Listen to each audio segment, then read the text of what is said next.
Hey everyone, welcome back to Today in Tech. I'm Julia Beauchamp and I'm here with Computer World Executive Editor Ken Mingus, as well as Macworld Executive Editor Michael Simon.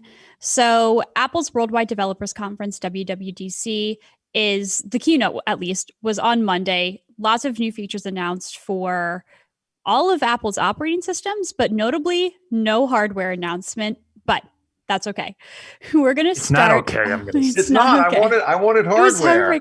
Okay. Yeah, I mean, But it doesn't matter whether it's okay. We got what we got, which is no Yeah. the whole conference. I mean, there was a lot of stuff announced, but It was long. It didn't really seem to be have the real monumentalness that it normally does. I mean, hey, Fair. listen, we got a lot of rumors, and that's part of the problem. Is Mhm. that that's what we traffic in Apple rumors, literally and figuratively. And so when we read this stuff, we get super excited, and our there's nowhere to go but down. Apple cannot not let us down.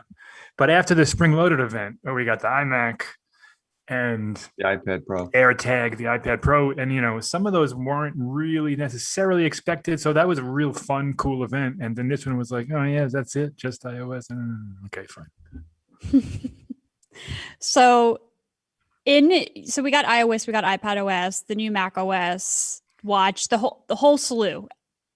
That is including some that I am not naming, but I want to talk about iPad OS. We've talked a lot about Apple putting an M1 chip in the iPad Pro and what updates could come to iPad OS to warrant such a change. So, Ken, I'm going to throw it to you as the iPad Pro user. What, if any, features did Apple announce in iPad OS that make you say, "Oh, that makes sense why there's now an M1 in the iPad Pro"? there were no features that made me say, "Oh, that's why there's an M1 in the iPad Pro." That said, there were clearly some updates to iPad OS, and I'm sure Mike will want to weigh in too. Widgets on the home screen, some redesigned productivity things in terms of like split screen apps and slide over apps, and the new shelf, which allows you to sort of pick different combinations of either like Safari windows or different screens. It's useful there, and a lot of other little things. But to the larger point, we've been talking now for weeks about the Weeks. M1 chip. Weeks. Well, Years. about years. No, about the M1 chip in the iPad Pro, though. And the assumption there, I think there was a lot of expectation, and this goes to the point you were making, Michael, about the rumors ahead of time. Everybody's saying, first of all, the iPad Pro was not underpowered before. Right. So it hasn't been adding an underpowered M1 since 2017. Yeah.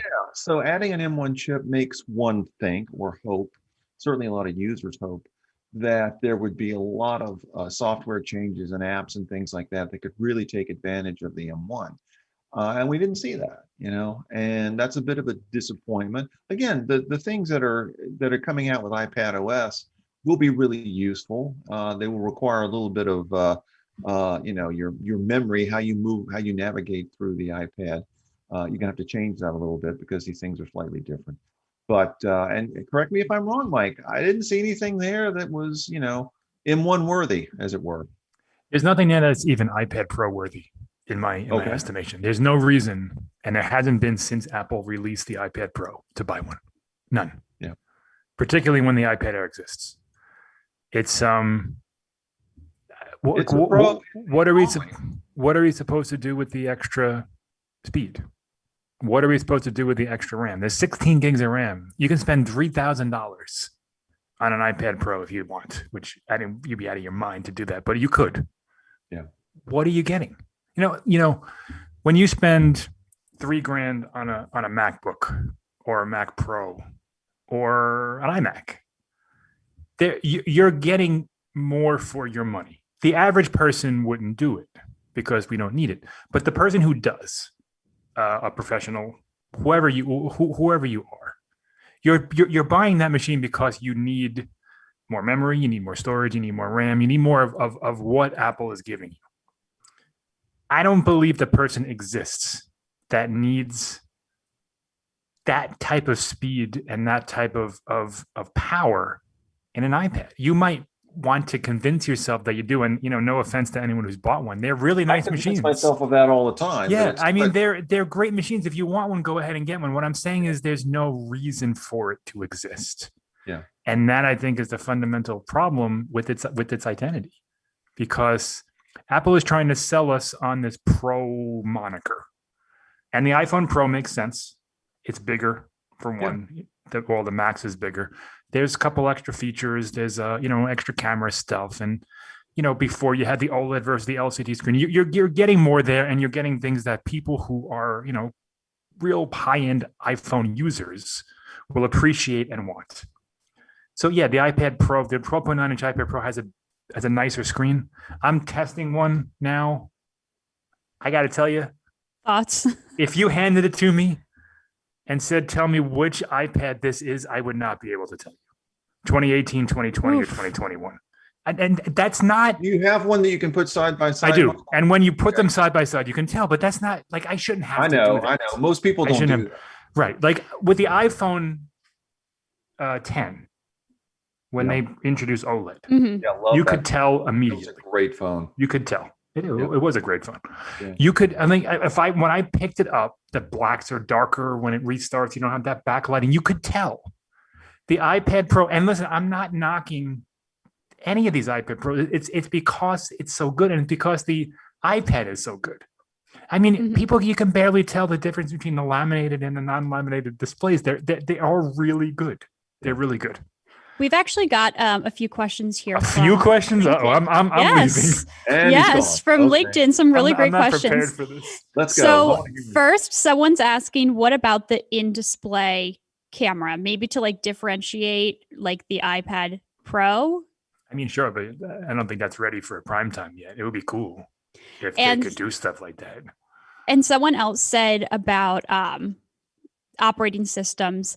Was this an iPad OS or just iOS? What about the redesign of the control center? They're asking for it because we didn't get that.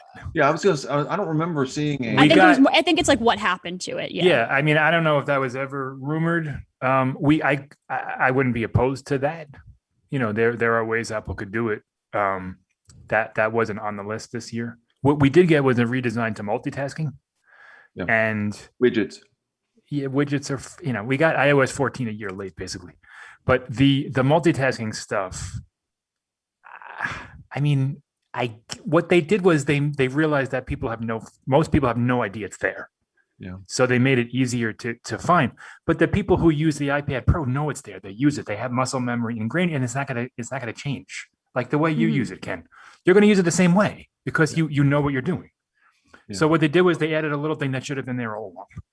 To say, hey, listen, you want slide over, you want split screen, you can tap this button and there you go. And they also added the ability to drag and drop windows, which I am not going to lie, I have tried to do numerous times before I realized that you can't when you get the app overview. So yeah, like those are things that should have been there from the start. I'm happy they're there. Apple corrected a lot of my problems, and people are going to say, well, hey, you're such a jerk. Like you've been saying you wanted all this stuff. Apple gave it to you, and now you're still complaining. And I am because This is Always a table skeptic. stakes. This is the sort Right. of stuff that should have been there early on. right. And This stuff should have been. And Apple, what I wanted Apple to do was bring this stuff, but bring it in a new elevated way, and they didn't. Here are widgets. Okay, great. Here's the app library. Okay, great. I'm We've also actually- not really a big fan of the shelf. Go ahead, Julian. Sorry. This is I think if you guys have more to say about iPad OS, We could let's- stay here all afternoon.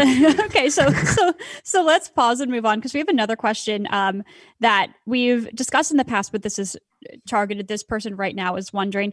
Yesterday, they ordered a MacBook Air M1, and they're saying, "Is it a bad or wrong decision?" So I guess, No. Mike, I feel like that's for you. And then also, what happened with Mac OS? Is it Mac OS Monterey. Monterey? Okay.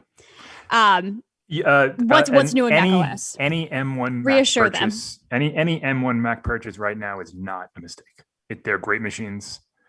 The difference between the models aren't really all that great. Like the 24-inch iMac and the Mac Mini and the 13-inch MacBook Pro and the MacBook Air, they all have very similar benchmarks, very similar speeds, very similar capabilities. You're going to get obviously Monterey. You're going to get 5 or plus years of updates, possibly more. I mean, Apple just they're supporting the iPhone 6s on iOS. So we could be looking at Mac OS 18 that you're getting. So not a mistake at all. They're fantastic machines. Great. It's a good value.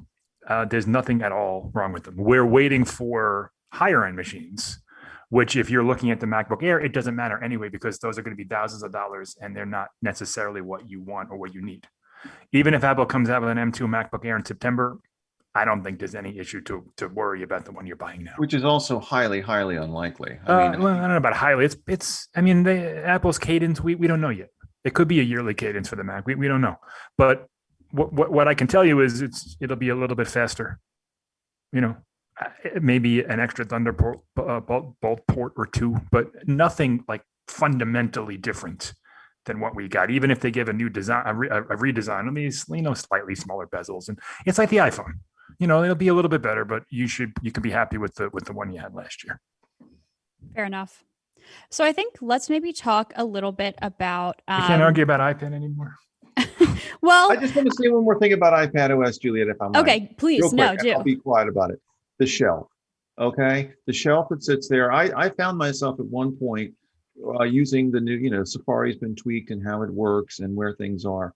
And I found myself every time I opened up Safari with like 5 or 6 different little Safari windows along the shelf. And I could not figure out for the life of me how to get those things to go away. I didn't need. But they I think they did. I haven't used it yet. I don't have a dev account, but I think they disappear.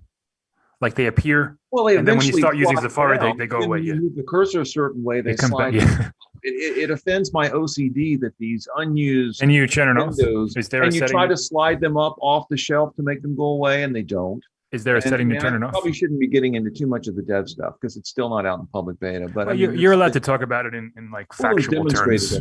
It was shown at WWDC, and I'm just saying for my own use, I have not quite figured out, what I'm going to get out of that. Okay, end of rant. When I was looking at the keynote for that portion of it, I kind of thought the same thing. Like, all right, so if you're multitasking, you're multitasking. Like it's basically reminding you that you might want to multitask. Yeah. And here's this extra window, and like, I mean, all right, fine. Do I really need that? Like if I need to have 2 windows open at the same time, I'm going to know that. Yeah. I don't need the system to say, oh, by the way, here you have Safari and Mail open here. Do you want to open that? Like, well, not really, but thanks. If I could turn off shelf, I would turn it off. You can't. So there's no setting for it. There's no setting for it. Not that I have found yet. Do you think it's going to be one of those things that in the beginning you're like, this is so annoying, and then in 6 months you're like, how did I live without this, or no? Because sometimes that happens to me. Yeah, I think generally if something shows up on my screen and I use it and think, wow, that's useful, I know that pretty quickly. And if something shows up on my screen and it's either not useful or sort of annoying in some ways, I know that also pretty quickly. And that doesn't usually change. Once in a while, something, you get used to something. It's like, oh, this isn't so bad. So short answer is I don't think so, but we'll revisit. The last thing that happened to me was iPhone gestures, where the first day was like, oh, this is terrible. But after like 3 days, I was like, wow, this is really smart. It's really intuitive. And Android's copied it now. Like it's really good. Yeah. Remains to be seen whether or not the shelf is that. But based on what I saw, I would say no. All right. Well, then I think maybe we can move on to iOS using this comment from one of our LinkedIn viewers. And this also goes to say we're live on LinkedIn and on YouTube. So if you have any questions, comments, let us know in the comments or the live chat if you're over on YouTube. So someone said that the app library still needs improvement. So I guess what other things app library is from iOS 14. That's not iOS new. 14. Yeah. They didn't do anything. They brought it to the iPad. Okay. I maybe don't that's what they're disagree. mentioning. I don't disagree with that comment. What I would want is the ability to rearrange those little folders in the library to put, to customize them. Mm-hmm. So, because as it stands now, it's kind of like they're like smart folders. Right. So apps kind of go in and out of them, and they rearrange based on your usage, and they're generally accurate and but sometimes it's like, well, what is this doing here? And I want this up here. And so I would say that perhaps the view could be different. But for the most part, it's okay. I think it'll Yeah, be better on the iPad because of I, the way the screen is. Yeah, I think you're right. I think it's the customization that's necessary. I basically use it as a way to get rid of icons on Yeah, the same. various iPad desktops when you're swiping along, Mm-hmm. and just the things that I don't use. So I condensed from like 6 screens of apps to like 2 with the app library at the end. Yeah, And it'll be a big change on the iPad for people because it'll be more like a desktop rather than a home screen. So Yeah. you can get rid of all your icons, keep the couple that you use, throw them in the dock, and you have a free open space there. Yeah. But it's not going to fundamentally change anything. Fair. Yeah, it's useful, but darn enough big changes other than the arrival on the iPad. And I just want to know why didn't we get it last year? Why do we have to wait a year to get the same thing the iPhone got last year? It's very strange. Yeah. Like there was nothing about Apple's introduction of either widgets or the app library that made me say, oh, well, that's why it took them a year to develop this for the iPad. It was just, it's the same thing. They're bigger, but they could have left that out if that's what took a year. They could have left out the larger format widgets and brought those in this year. I would have been okay with that. But that's fine. I still would like to have more customization of the iPad home screen. I know we've got widgets now, and that's useful. And not everything is a widget, but there are enough there, weather and stocks and things like that. Reminders, things like that will be helpful. But is there a weather widget? Because there's no weather app. I'm thinking of the Weather Channel one, which is not. That's different. Yeah. Yeah. There's still no weather app or calculator for the iPad, and I'm just like, what? The weather app for iOS looks awesome, by the way. Well, yeah. It does. And That's the one that's got Dark Sky integrated. Right? Yeah, yeah. Well, they kind of integrated a little bit in iOS 14, but they redesigned it. And is this like if it's raining heavily, like the rain bounces off the thing, like it's just like a cool little Apple thing. If the snow actually continues. I'm sure it piles up if it's a major snowstorm. I'm sure it's just a cool little Apple thing. But yeah, where is the weather app for the iPad? Where is the calculator for the iPad? Where is Xcode for the iPad? Where is Final Cut for the iPad? What is happening? No, there's no Xcode, but we are going to. Really, we're just going to talk about the iPad all day. That's fine. Well, we've actually got another good iPad question. I mean, you guys have a lot to say about iPad. It kind of feels like they dropped this M1 bombshell. So I think it's warranted to look at iPad OS and say, I guess we'll find out why.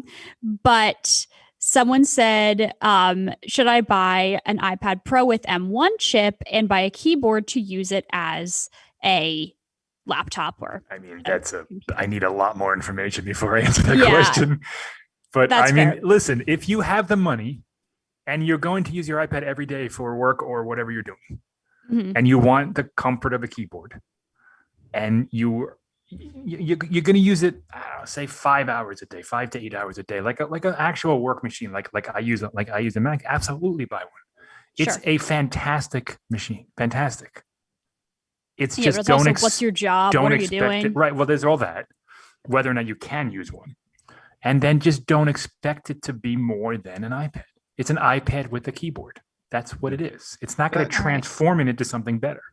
That said, I have that combo now. And by the way, the earlier Magic Keyboard works just fine with the new iPad. Does it? I haven't tested. I haven't had. Does it close all the way? It closes fine. Oh yeah, no way.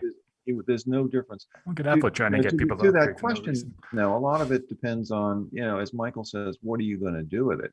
I find it very handy as a laptop replacement that you can also take the iPad out, if you're mobile or something like that. You're going to find that things work differently than they do on a MacBook or a MacBook Pro. One, just to interject along the lines of a laptop replacement, it depends on how you use your laptop. Like right now, I'm looking at my window. I have 5 windows open. They're all floating. If you like that, you're not going to like the iPad. If you use full screen apps on your Mac, it wonon't be as much of a jarring change as that. And then, there's the whole question of what you do on your iPad. If you do video editing, forget it. But to the person asking the question, if the iPad and keyboard will meet your needs, it's not a bad decision to do that. The question is, would a MacBook Air or MacBook Pro do the same thing better. It just depends on what your use case is. And listen, the screen is great. Beautiful. But compared against a MacBook, it's, MacBooks have great screens too. Unless you're going side by side, you're not really going to see the difference. And, you're upping the brightness and all that stuff. You're not going to really see the difference. Mini LED is great. It's the future of all of this stuff. Apple, over the next 6 to 18 months, will absolutely bring it to all of its products, I'm sure. It's very nice. It's a little pricier at the moment, and there's supply constraints and thing. And I think that's probably why we didn't get the new hardware at WWDC. Agreed. Because there's issues with that stuff. But it's great. I cannot wait till there's a MacBook Pro with mini LED and all that stuff. It's cool. I'm not upset at the iPad hardware. It's really nice, really nice. I just don't know why it's there, especially when you have the iPad Air for half the price. All right. So I think I have one more sort of like big overarching question for each of you, but Ken, I'll go with you first, just because we were kind of talking about using, an iPad Pro in a workplace setting. Is what sort of enterprise improvements were there? I know that there's an article in Computer World that we can link to, and I'll throw it in the YouTube live chat right now to read from Johnny Evans about, some WWDC announcements that could be seen as improvement for enterprise users. Are there any that really like stuck out to you, Ken? Something that we haven't talked about, and it's both useful for enterprise and for, just mainstream users, are the privacy things that Apple sort of is incorporating. The IP address hiding way, it sort of goes in line with the anti-tracking efforts that the company's been promoting lately. And I mean, Apple did talk. In fact, to be honest with you, there's another Johnny Evans piece on Computer World about a lot of these privacy things too. And I think that that's the sort of thing that depending on what the company is and what their privacy needs are, anything you can do to bolster the security of email, data in general, I think is probably a win for enterprises. Did you see anything there, Michael, that, along privacy or other areas that? I thought the iCloud Plus stuff was very cool. Yes. For one, they're not charging any more for it. It's a benefit if you already pay for higher storage, and you get, some cool features that you might not necessarily need or even want, but it's basically like they kind of built a VPN into Safari, which is cool. You can hide your email address, so you can use your iCloud email, but Apple will make like an anonymous one to send to, all those newsletters and things that you have to subscribe to sometimes when you buy something, or maybe you want to subscribe, but you don't want to give them your personal information. So you can make like an alias, and that'll be accessible in all your iCloud. It'll go to your inbox. It's stuff like that. I thought that was super cool. There was, of course, privacy stuff. They're continuing that push, and they're not gonna stop. I saw a commercial recently, maybe the other day. I thought it was for the current privacy stuff, the app tracking transparency. And so it shows a guy walking around and he buys something, and like someone in the store follows him. He goes to the next thing, and he gets home, and like his whole room's filled with people just kind of watching him. And he goes on his iPhone, a little thing pops up. He swipes the toggle, and they all disappear. And I thought that was, first of all, it's a very effective commercial, but it's really cool that Apple is, they're just like, you know what? Like this isn't just a feature. This is us. Like, if you care about this stuff, this is the phone to buy. And there was more of that built into it. The privacy stuff they're going to just keep hammering it. And Google is being forced now to kind of do similar types of things because, Apple's getting everyone talking about it. And, Google has to, at least as far as Android goes, give customers options to turn some of this stuff off. Just to throw in one more reference to Johnny, he's got an iCloud Plus post. By the time this video goes live or goes on the site later on today, we should have that on the site as well. It'll be on Computer World. Yeah, awesome. That was a surprise and a pleasant one, particularly when they didn't say like, oh, it'll be $5 a month or $250, whatever it was going to charge. They just, because if you subscribe to Apple One, you get storage. So that's part of it. Or if, most people, I don't know what the numbers are, but my guess is there are at least half, if not more, of iPhone and iPad users that pay. It's $1 a month. I mean, it's not a lot, and you're getting real solid privacy features. So I was impressed. My absolute favorite feature of the whole conference keynote was universal control. I don't know if I'll ever have any reason to use it, but man, it was cool. And what that is it's a Mac feature built into Monterey. So if you're working on an iMac, for example, and you bring an iPad near it, pretty close, it'll automatically recognize that it's there, and you can just move your cursor right over to it, drag something from your iPad and bring it back. And that was mid 90s or late 90s Steve Jobs, boom magic. It was whoa, that is incredibly cool. Again, I don't know if I don't really have to do anything. You don't have to configure right. anything. No setup whatsoever. You just got to have a bunch of Apple products sign into the same iCloud account. It's just awesome. It only works on it's not just M1, mostly newer stuff though, but still within the last few years. It's not like you have to have a 2020 iPad Pro to do it, or 21. Super cool. Again, I don't know. I'm trying to think of what reason I would have to use it, because I really want to. I have an external display already. I have my setup, but man, I want to integrate that somehow into it, because it's very cool. In the developer beta that's out, but I presume it'll be out maybe by the time the public beta arrives in July. Yeah, I hope so. Yeah, very cool, and just total only Apple could do that. Yeah, good point. Just awesome stuff. But as a whole, WWDC just, I don't know, it was a ton of work, because there was a lot of esoteric stuff that needed explaining, and there are features that go across this and FaceTime. The FaceTime stuff was cool. It was, a little bit late, but cool. There's a lot of features that overlap, and it was a very hard event to cover from our standpoint, I thought. And there wasn't any I really wanted that MacBook Pro, of course, but even in prior years, last year we had the home screen stuff, that was the thing. This year, I guess FaceTime, but FaceTime seems late. We're not getting, that's not going to come out till September. By September, based on all the estimates, the pandemic is over. So yeah, people are still going to be remote. Yeah, people are still going to use FaceTime to talk, but Apple missed the whole entire virtual stuff. It's gone. They missed it. Listen, it's cool that we have it. It would have been cooler if we got it last year. Yeah, I guess we should clarify that in terms of what Michael's talking about, and this, to your earlier question, Julia, this is one of the things that maybe enterprises. Thank you, Ken. They're Apple centric. What's that? I said thank you. I just assumed we had talked about it earlier. I guess we didn't. There were obviously. What Michael's talking about is there's sort of it's like cross-platform light now. You can send a link to a FaceTime chat. You can schedule it, which is a huge change. What's that? Huge change for FaceTime. Yeah. So if you're not on an Apple device, you can still, access the video. It's through a browser, I think. Is it a web app through a browser? It's a browser. Yeah. It'll send a link.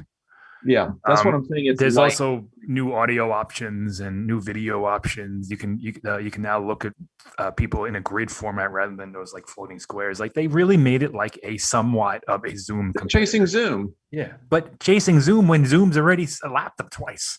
Well, yeah, Zoom's already. Hey, before I know we're going to have to go soon. 2 words though that have nothing to do with enterprise, but spatial audio. Have you tried that yet, Michael? I have. It's cool. It's very cool, and Apple's really leaning into it big time. Yeah. It's cool. What's cool is so you don't necessarily need AirPods to listen to it. You can force it on any set of headphones, but it's it's forced 4K, upgraded 4K. It doesn't quite sound right on AirPods. It's awesome. It's the first time that I've wanted to look at something on Apple TV with my headphones on, just for the spatial audio to see how it sounds. Yeah, and again, Apple, that's just one of those music cool stuff. things. It's cool. Yeah, they announced that Apple Music stuff a couple of weeks before. Right. But at WWDC, they announced it for Apple TV with AirPods. They announced it for that it was available on Apple Music. Now it's with FaceTime, and it's a big deal. And they're going to lean into that pretty heavy, I think. Mm-hmm. Yeah. So I just think as we're wrapping up here, I want to talk a little bit. Truly, can be very briefly. I know we've already been going on for a half hour, but we have a question that is asking, why didn't Apple add always on to the iPhone? But isn't that usually a hardware update, not a software thing? Well, they absolutely could have, but they won't. That'll be an iPhone 13 exclusive feature. Okay. That's Apple's thing, and they'll blame it on battery life because we already have rumors that the iPhone 13 battery is significantly larger than the iPhone 12, and that's going to be why. Always on, as cool as it is a battery strain. Even though it's, you're only lighting a few pixels here and there, and I'm sure Apple will do some stuff where it goes off in your pocket and stuff, but it still uses more battery than not having it. And Apple, they do not want to ever go below their estimates. Sure. So that's why I do believe it's coming, and I do believe it will be only for the iPhone 13. What Michael And, said. the assorted Mhm. models. So Could I one more thing about yes, about yes, how much time do we have? It's 1:30. as much as you want. We didn't get the always on to stuff, which I didn't expect, but we did get a change to the lock screen, which I thought was super not great. So Apple is, instead of having a bunch of notifications just kind of listed in chronological order, they're going to do this like notification update thing they'll deliver to you once or twice a day or 7 times a day, however many times you want them. And it'll let like phone calls and emails go through and things that you want, Slack messages, stuff like that. But it'll collect all the game stuff and the TV stuff into like a package, and it'll deliver it, I don't know, hourly or whatever, twice a day. Sure. I mean, that's fine, but I was hoping for like a way more of a lock screen change. Like from what I can tell, it'll still light up when notifications come in, the ones that you want. It's fine, I guess. The focus stuff I think is better for that. You can you could set like different modes throughout your day, like I'm working or I'm out or I'm driving or I'm sleeping. It's kind of like do not disturb, but like way more customizable. And so that I think that's cool in a sense. But and then there's the sharing stuff. Like a lot of the features that we got at WWDC it seems like this mythical way of using our iPhone that Apple believes everyone does, and they really don't do. Like, I'm not going to be sharing links with people. Like, I'm not doing that. I'm not going to hold up my phone while I watch a movie so someone else across the world can. No. Yeah, What are you, out of your mind? The whole thing about watching a movie together on different devices and different places. That's also. That seems like it's a piracy issue. Well, there's that, but it's you like it. That would have been something I'm ever going to do. That's a year ago. People were doing that a year ago. No one's doing that anymore. That was novel last spring. Yeah. Sure. And now they're bringing it to face. All right. Well, I just wondered who all these people are who are alone and sitting in their. That's what I mean. Yeah. Apple has this image of this iPhone user that I don't think is realistic. All right. I will also, just for all of our viewers, is like a fun thing that we didn't quite get to, unless Mike, you want to chime in really quickly, is some of the iOS 15 features that weren't actually announced. I will link to your article from Macworld so people can read it and they won't miss a thing. But otherwise, thank you all so much for watching this episode of Today in Tech. If you liked this video, please do give it a thumbs up. And if you're watching on LinkedIn, head over to our YouTube channel, IDG Tech Talk, and you can subscribe there and hit the bell icon so you're notified every single time we post a video. If you have any questions or comments and you're watching this after the fact, please do leave them in the comments below. I'll get back to you, or I'll get back to you on Ken or Michael's behalf. Thank you again for watching. One thing? Yes, go quick. So you almost made it, Juliet. The best of the unannounced features in my mind. So if you have 5 gigs of iCloud storage and you go to upgrade to iOS, whatever, there's a lot of times when it'll say you don't have enough storage. And Apple over the years has tried That's so annoying. to kind of fix that. Yeah. So what it'll do now, Apple will literally loan you the storage you need to back up all your stuff, upgrade, get it all on your phone, and then in a couple of weeks they'll take away that storage, which is awesome. They should have done that years ago. Yeah. But so yes, we do. 5 gigs isn't enough. but at least Apple recognizes that on some level. And now, like for example, my parents, my mom's not going to call me in September and say, "How come my iPhone went update?" Like, because you won't pay $1 a month for more storage. That's why. So now Apple will. I assume it'll happen seamlessly, where it'll either be a button or maybe they won't even ask, and they'll just back it up. I don't know, but it will take all of this stuff, no matter how much you need, according to what I read.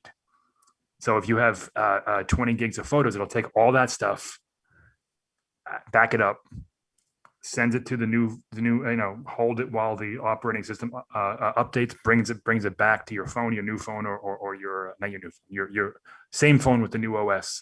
And that'll be that. All right, I'm done. Awesome. That's a great unannounced feature. And now people can read the entire article. I linked that in the live chat, and I'll also link it in the description after the fact. So if you're still watching, you can read it there. Like I said, thank you again so much for watching, everyone. If you like this video, give it a thumbs up, subscribe to our YouTube channel, the bell icon, so you're notified every single time we post a new video. Thanks again, and we'll see you next time.